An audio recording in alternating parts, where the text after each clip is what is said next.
Thanks once again for joining me here in my shop. Hey, I've been thinking about this radio since yesterday. You can see I've got all the dust out of it now. It's all cleaned up. I got the tubes sitting over here. And I was thinking about my plan to just get in there and basically shotgun all the capacitors. I'm against shotgunning. I don't normally like to do that. And I've had some bad experiences with shotgunning capacitors, and then when I'm all done the radio doesn't work, and who knows what happened, because I just changed so many parts that you know, I've got myself into quite a jackpot doing that. And you know, I'm a pretty curious guy, and I'd really like to know literally, would this thing work in the condition it's in now? And as much as we all might think, no way, there's no possible way it could work, there's a good chance it might. I mean, obviously I can't be tuning it. I'd have to tune it like this or something, but would it actually work? And there's a really good reason for trying to power these things up before you do anything. And the reason is, it's a really good way to find out if everything is actually in pretty good shape. So, for instance, if I put all the tubes in, turn this guy on, do it carefully, I'm not talking about being reckless here, and it turns out it receives a little bit. I pick up a little bit of hiss on AM or something like that. That tells me an awful lot about the condition of these transformers and just, you know, beat plus distributed through the radios, all kinds of stuff. And that's why I'm so inclined to do this. Yeah, of course, if I turn it on and it fails to operate, then maybe I've learned nothing. I still have the same work in front of me, though. It's just changing all those capacitors before trying again. You know, there's another approach here, and that is to get out the ohmmeter and stuff like that and do a lot of little pokey testing, try to test the continuity of these coils, which are critical, and a few other things. So, you know, before just getting in there and willy-nilly changing out what might amount to 20 capacitors, I think it's worth fooling around a little bit here first. So, a couple things.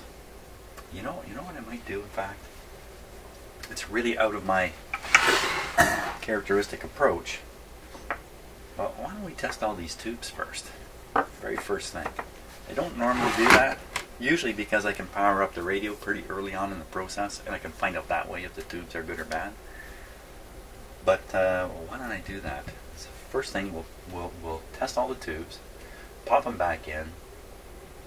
We can fire this guy up, power supply only, just by leaving the speaker unplugged. It's just a small amount of the power supply will power up at that point, and see what's going on. Get up our nerve, plug in the speaker, power up the rest of the radio. Hey, that sounds like a good plan. I like that one. That one sounds a little more fun than just changing out endless capacitors, which I will have to do at some point. Okay, so tube tester. You know what? I'm gonna bring it up here and get her all set up. Okay, so I think we're all set for the first tube. Let me just double check. It's a number 80. Number 80. 80. Well, I'm surprised. Frankly, I don't think I've ever seen an 80 in this kind of bulb configuration. Usually it's in the larger glass envelopes. 80s go way back. Any tube numbered like that, 60, 65, 80, numbers like that go way back. So this rectifier has been used for decades, number 80. This must have been like the most modern version of it, or it's probably a replacement for the original one. It's probably the case, especially if it doesn't say Rogers. Yeah, it says RCA on it, so shouldn't really matter though. Okay, so an 80, the filament voltage is 5. It's a rectifier, so we don't set a bunch of stuff on this. Number 80, look at that, I did make a mistake. 73P00. 73P00. Good thing I double checked this stuff. 6000, 6000. 25 here, I got that set wrong too. E, make sure that's correct. F means it's going to show a short during the short test. P1, P2, so I test it and then I flip that over and test it again. That test is a 2-part 2. 4 pinner. 4 pins. Okay, where you go? 4 pins. The set is off right now, so I don't have to worry about it. There we go. Okay, are we ready? I would say so. So probably this tube is being energized for the first time in, I'm going to guess, 40 years. I think this radio has been sitting on the sidelines for 40 years. If it's glowing, it's hard to see. It's so dirty. These tubes are filthy. I don't know. I think it's glowing. Not much to it. Shorts. Position 1, we should see the meter fly over. Shing, there it goes. Let's just check the line voltage because those aficionados of tube testing will want me to do that. It's way low. Okay, line check's good. Rectifiers and diodes. Good there. Good there. Okay, so that's the number 80 done. Okay, so yeah, clean that guy up real nice. This is the output tube I'm going to test next. I've decided to clean these tubes. It's not something I normally do. But let's do that. I think we can listen to the news while I'm getting this next tube ready. I don't want to rub any of the numbers off, right? There's actually a lot of comfort for me. They're up on the top here. Yeah, I am putting our resources towards our values. What's behind the kindness of strangers on Out in the Open with Pia Chattopadhyay this morning at 11:30 in Newfoundland. World Report is next, and then it's the Sunday edition with Michael Enright. Who would have thought that Donald Trump's election would be a boon to publishers? Dystopian novels that probe and predict authoritarianism are topping the bestseller lists. Margaret Atwood is one of my guests.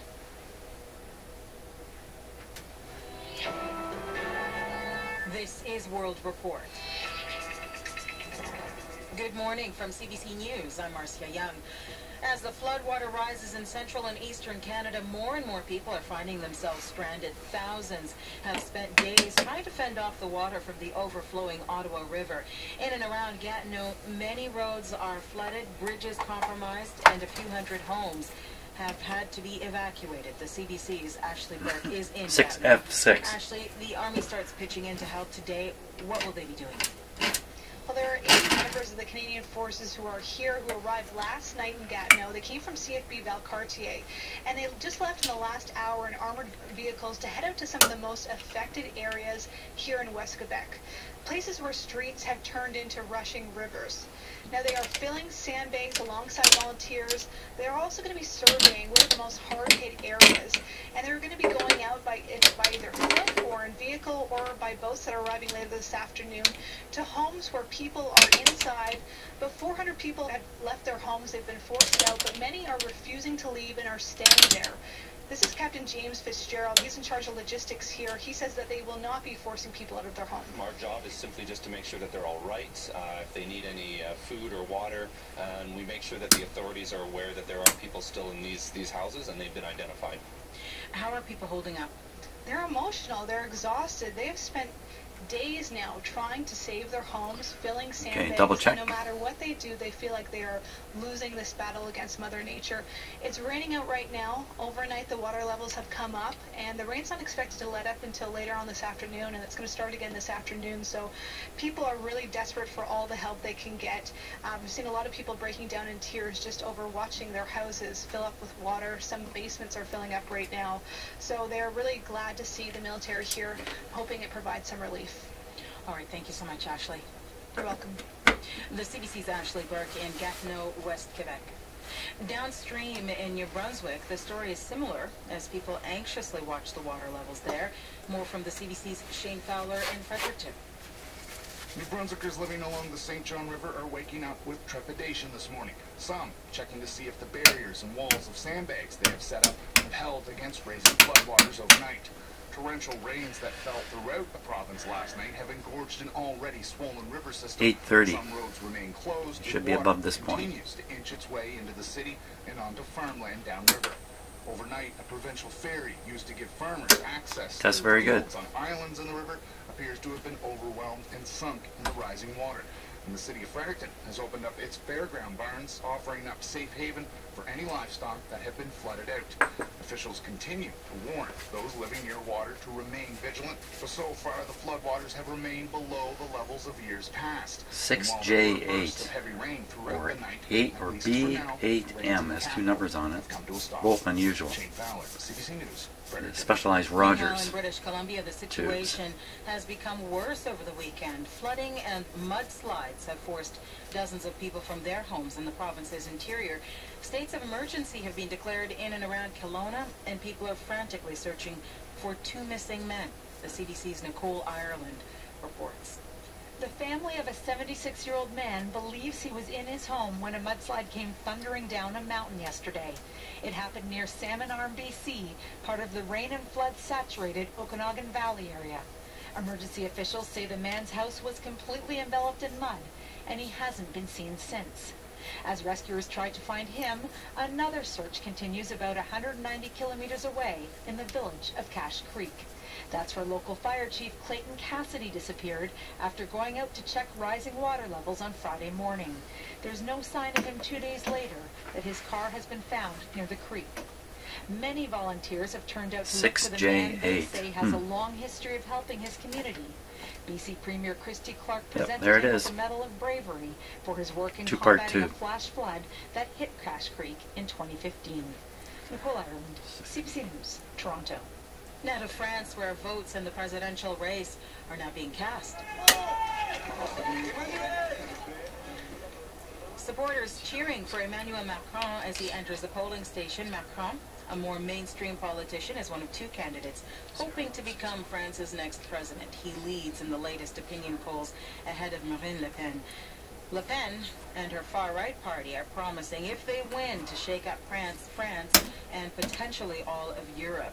The CBC's Nala Ayed is in Paris. Nala, tell us what you're seeing this morning. Well, we've been watching as hundreds of people with children and their dogs, or even the morning's groceries, have been arriving at a polling station here in central Paris to have their say in choosing the next president. Now, what we've heard just a short while ago is that the latest numbers indicate that the turnout at midday is about the same as it was in the first round 2 weeks ago. It's about 28.5%. There is concern about what might be a record number of abstentions in this election, partly motivated by people who aren't happy with either Macron or Le Pen.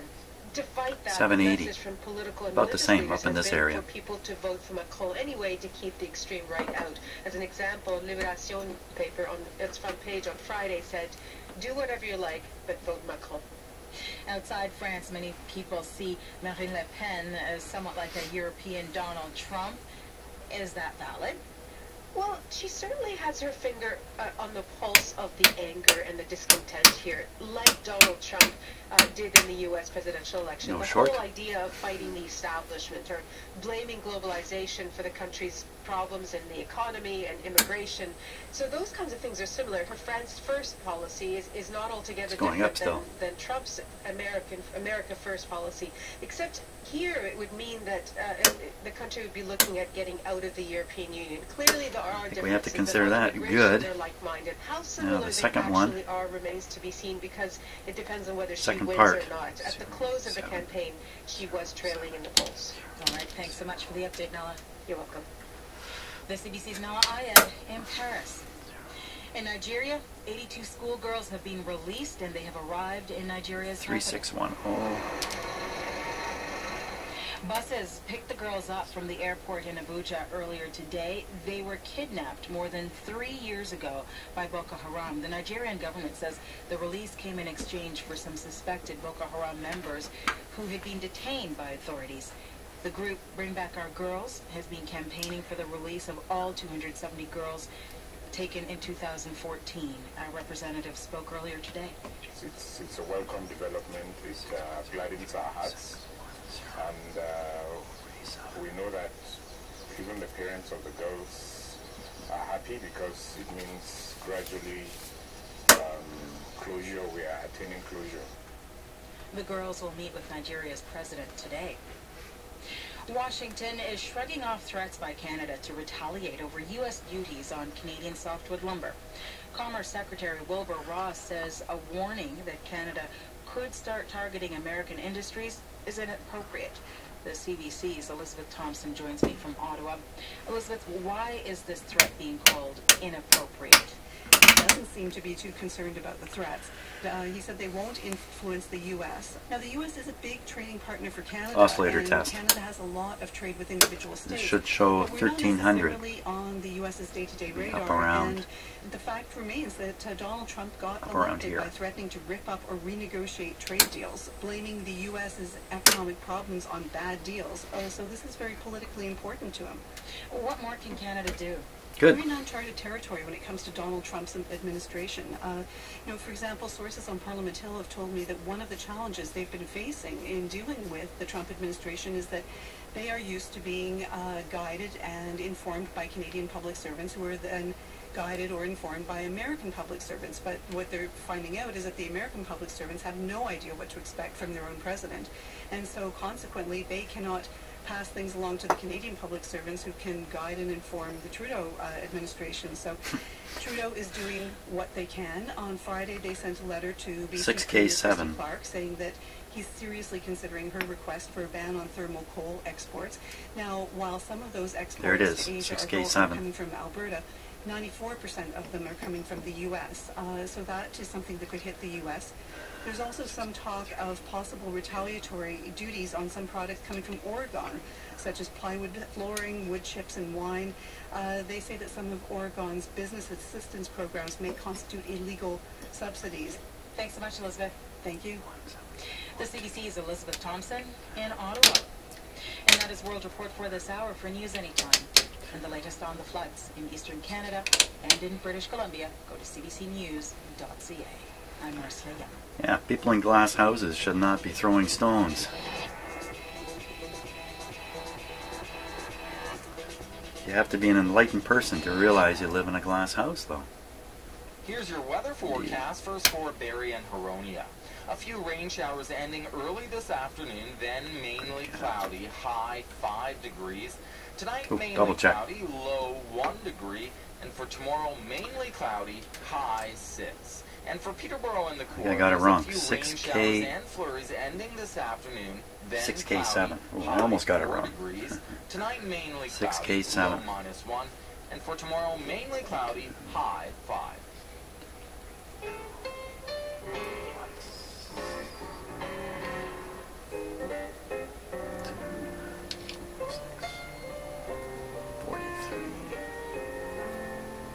D. Okay. Grid cap on. Good morning, and welcome to the Sunday edition for May the 7th, this filthy tube I'm testing here. Hang on a second. Hang on a second.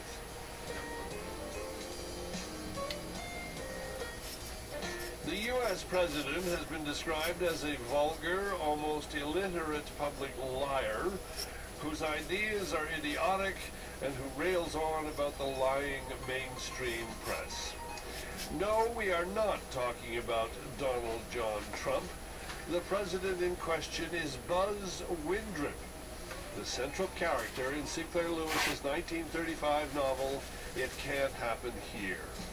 The novel tells how a rustic politician clawed his way to power and used a private army to install a fascist regime in Washington. The Lewis book joins George Orwell's 1984, Aldous Huxley's Brave New World, and Margaret Atwood's The Handmaid's Tale on a groaning bookshelf of dystopian novels which predict the end of democracy as we know it. Since the election of Donald Trump in November, these books and others have shot to the top tiers of bestseller lists. Why the popularity, and could the dark scenarios they describe become reality? In our first hour this morning, Margaret Atwood and two U.S. literature experts explore books which predict political turmoil. There is a fad in Canadian architecture. It's called facadism. This is where a historic building, say a church, is hollowed out, gutted, if you will, okay, and a mega condo or an office tower rises to the heavens behind the church facade. Heritage architects argue that facadism not only desecrates the past, but is ugly to the eye as well. While modernist architects say facadism successfully marries the past to the future. In our second hour this morning, two renowned architects pick up the debate. Now here's a crisis I'll wager you never thought of. The entire British curry industry is on the verge of collapse. In addition to the complexities of immigration, economics, and generational change, well, along comes Brexit. The industry's leaders campaigned for Brexit in the hope this would lead to greater immigration of curry chefs from South Asia. What? It's not working out that way, as producer David Gutnick reports from England on the Battle of Vindaloo. Elsewhere, your reaction to climate scientist Catherine Hayhoe, how to survive a digital Sabbath, and a celebration of great music from Percy Mayfield, the Montreal Symphony Orchestra, Monica Chapman, Gary Burton, Tory Butler, and Doug Cox. The Sunday edition on CBC okay, Radio. There we go.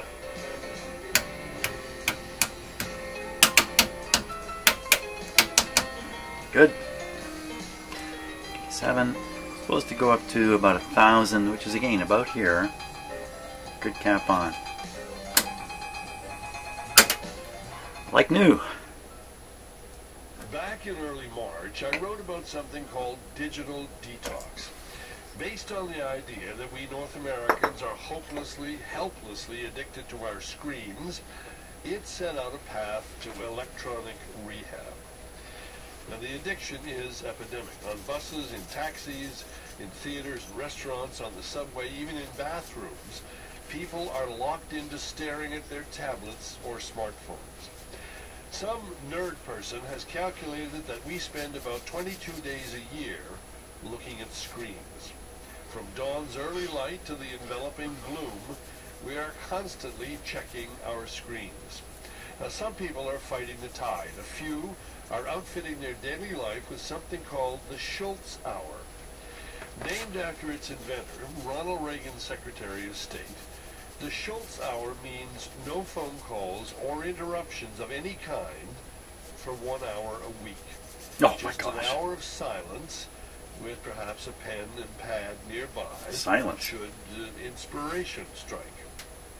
I've been worried about my own potential Jones with electronics. I have been increasingly concerned about 6Q7. my evaporating attention span. 6Q7, eh? It was clearly getting shorter and shorter. I've been having trouble reading for more than 40 minutes at a time. I needed to disconnect. So I decided on a digital Sabbath, picking a day on the weekend, sundown to sundown. 6Q7. No digital or screen connections. No Netflix, no email, no voicemail, no Fitbit, Facebook, YouTube, pads, or pods. The Friday night was not bad, except for a terrible bout of painful music 6Q7. withdrawal. I settled in with a book. This doesn't match the schematic. I have a schematic, and this doesn't More match it. difficult. I do a Daily Times crossword competition with two friends online, and it was very hard to 6Q7. pass that up. Okay, gotta stop for a moment Late here. morning, I went to check a something. Starbucks for a second cup of coffee, and again I had no screen. Okay, so the reason we're looking at this is because this is the tube that's listed on the schematic of the radio, 6B6. 6B6. And you can see there's predecessor tubes, successor tubes, and there really isn't an alternate tube. Why do I care? because the tube that's in this radio is not a 6B6, it's a 6Q7.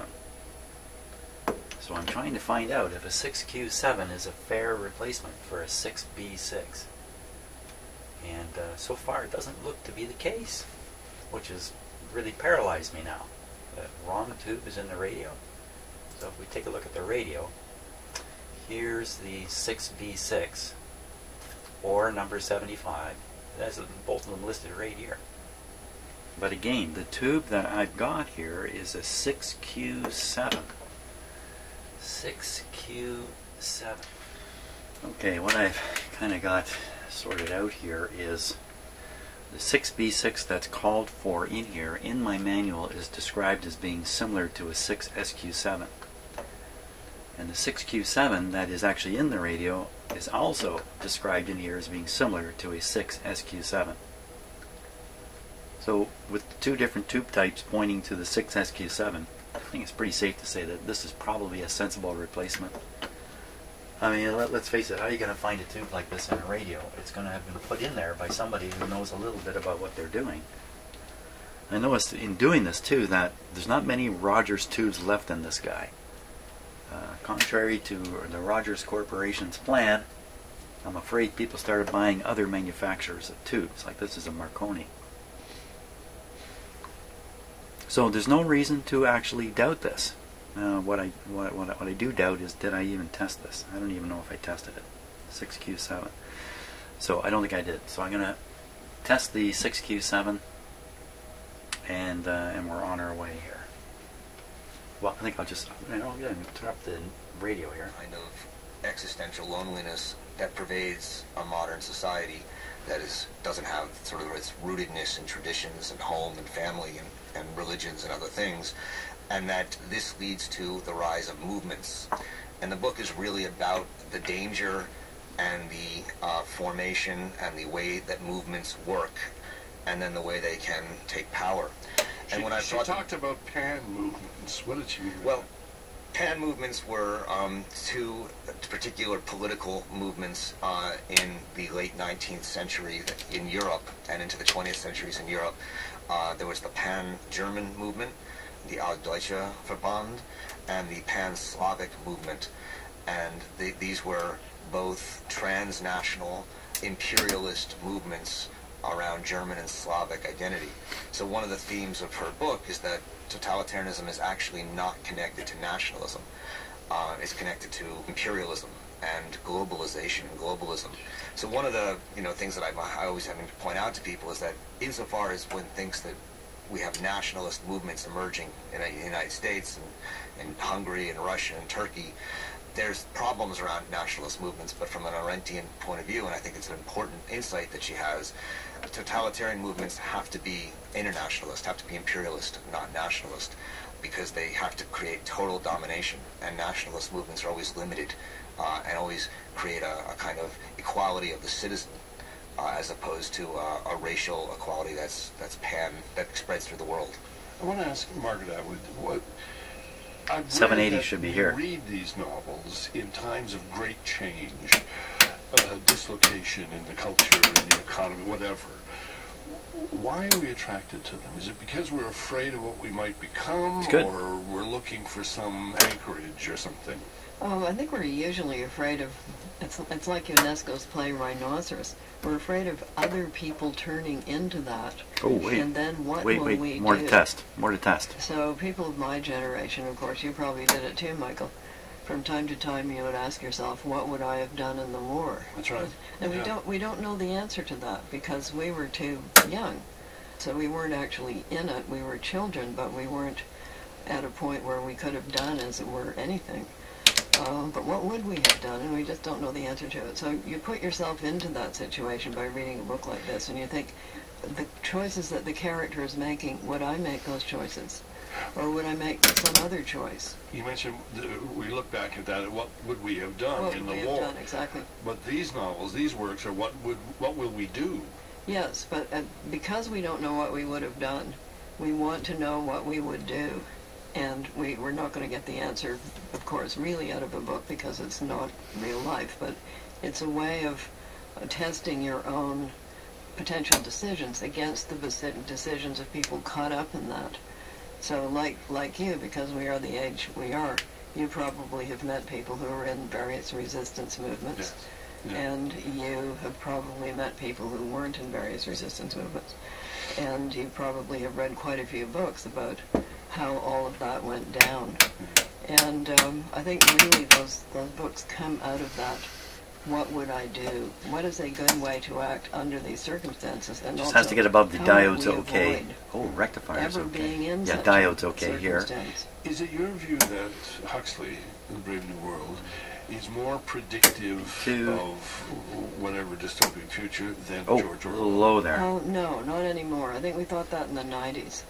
So Huxley went to Hollywood and was frightened by starlets in underwear. but on the other hand, he thought they were quite nice at the same time. So he was very interested in just below the OK point on here. What were they? Let's try they line check. zipped on the front. Yeah. Zippers were new then, so this was a really hot thing, a zipper. So it's a somewhat different kind of book, but when you get to the part, and all of these books always have in them a part where you find out how did it get this way. Yeah. So there is one of those in Brave New World, and didn't there work was at all world there. What happened? anarchy and breakdown and horror and catastrophe, and the reason that they put this society together is that at least it's not going to have that. But everybody is happy. They are, because they've been engineered to be happy. Now you have to give up any ideas that you might have about literature, tragedy, and the soul, and that's where John the Savage gets into trouble. Yeah. And you're talking about characters who are gene rich and gene poor. Well, they've been engineered to be so. In Huxley's case, there are giant bottles involved, but I don't think we need giant bottles anymore. And people are thinking along these lines, just so you're aware of that. Orwell didn't go as far, is that what you're saying? Or he, no, or Orwell went in a different direction. Really low. He created a society in which everybody's miserable and terrified, and you know, kids are egged on to turn in their parents, which they do. So it's much more like Red Guard China or it's just dropped right off. What's happened in Soviet Union and like parts of the Nazi society. How did Gilead come to be? What was the mechanism? So how did it come to be that we end up with this thing? What's my origin story? That's what you want to know. That every society has a foundational mythos, if you like, and one of the ones of the Now it's reading the way it did originally, just short, just below where it should be. Erected an 18th century this one too. deist, it's not consistent structure, which is right now standing between you and tyranny. So of course they would have to get rid of that. So you're Canadian, you remember the suspension of civil rights in the October crisis and the invocation of the War Measures Act. Yep. So you create a crisis and then you suspend civil rights. And then you have a military coup. And that's happened in country after country after country. So it's nothing new, and I put nothing into the book that somebody somewhere already done. Yeah. My guests this morning are Sally Perry, professor at Illinois State University. I don't know what to think she here. is the executive director of the Sinclair Lewis Society. Roger Berkowitz, he's the founder and academic director of the Hannah Arendt Center for Politics and Humanities at Bard College in New York. And Ms. Margaret Atwood, the Booker Prize. You got trouble with my switch here. Of dozens of books, including The Handmaid's Tale. Roger, Hannah Arendt said that dictators are not the product of a mob, but of a mass. Well, it's working. It's just not up to the... A mob, she thinks, is the lower class people. It's just not up to the test point limit here, or goal, or whatever you want to call it, setting, I'm all disturbed. This is really disturbing, this whole tube thing. I'll have to go with the assumption that it's functional. It's the two diodes in here responsible for detecting the signal and producing the AVC voltage there. So, okay, all tubes back in. Well, there's no reason to not operate this because of tubes. Tubes are all ready to go. I think we can be pretty sure about that.